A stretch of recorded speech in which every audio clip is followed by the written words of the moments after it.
Welcome back. Former Arkansas Governor Mike Huckabee set to make a big, a momentous, a life-changing announcement at the beginning of next month about his plans for 2016. So will he be the next GOP hopeful to officially throw his hat into the ring? Forget May 5th for that announcement. Governor Mike Huckabee joins us right now. We want an answer now, Governor. We want an answer now. Good morning, Governor. How are you?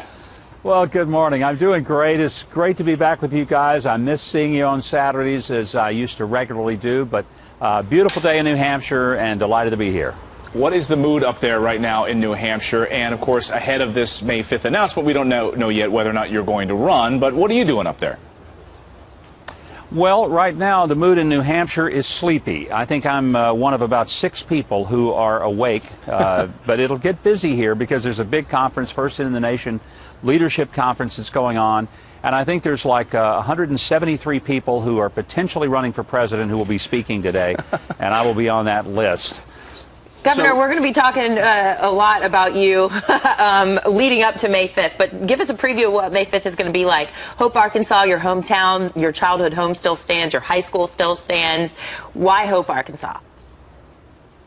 Well, it's not just my birthplace, but it's that small town like so many Americans have grown up in that really shaped my life, my values, my perspective. And it's also that place where I grew up never thinking that I would see a president in person. Never thought I'd meet a governor. When I was 8 years old, my dad took me down to hear the governor of Arkansas make a speech dedicating a lake, and he said, "Now, son, I'm going to take you down to hear the governor make a talk because, son, you may live your whole life and you may never get to meet a governor in person." But it's kind of symbolic to me of what America is about, this great country where a kid growing up in a little rent house could have big dreams and could live those dreams. And there are a lot of Americans who are about to give up on those dreams because it's hard to break out these days if you're starting at the bottom. Right. We've got to change that. So, you know, I'm not making the announcement today. I'll tell you whether or not I will run on May the 5th, but I would certainly encourage you to come to Hope, Arkansas on May the 5th. And, you know, details about tickets and all that stuff will be on my website at MikeHuckabee.com. So Charles Krauthammer had nice things to say about you last night on a special report, and one of the things he said was, you're different from others in this race because you're not a, quote, corporate Republican. Do you think that's true? And if so, what does that mean? Well, I'm not a corporatist in the sense that I don't believe that the whole country ought to just follow allegiance to corporations. Now, let me be very clear. I'm not against corporations. I'm a big business, small business, all business kind of guy. But business ought to all play by the same rules.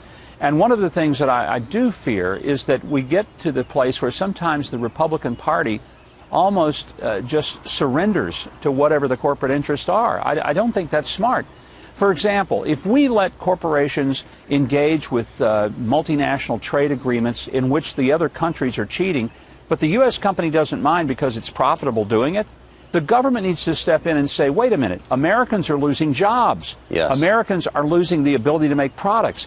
And you don't surrender to the Chinese or to the South Koreans or the Japanese just because somebody is making bucks. If you're doing that over the backs of Americans, there's something wrong with that. 5 million people out of work after NAFTA passed. Governor, I want to get your take on the field right now, 2016. Here is how the GOP nominees among Republican primary voters shakes out in a new Fox News poll.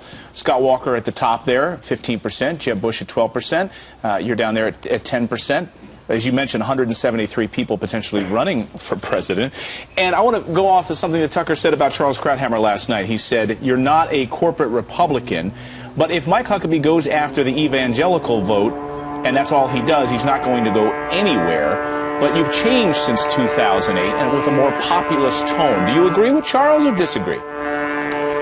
Well, I think the narrative on me in 2008 was not exactly accurate, where people thought that the only support I had was evangelical vote. Frankly, the fact is, if all of the evangelicals had really coalesced around me, I would have probably maybe been the nominee, but I certainly would have won more states, even than the 8 or 9 states that I won, coming in second to McCain.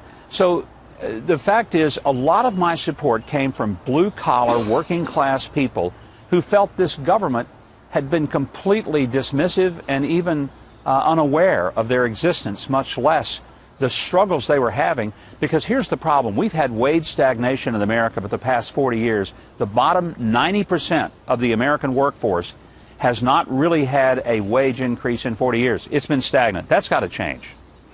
Governor Mike Huckabee, live from New Hampshire. Have fun up there. It's great to see you this morning, Governor. Great to see you guys. All the best. Thanks, Governor. Governor.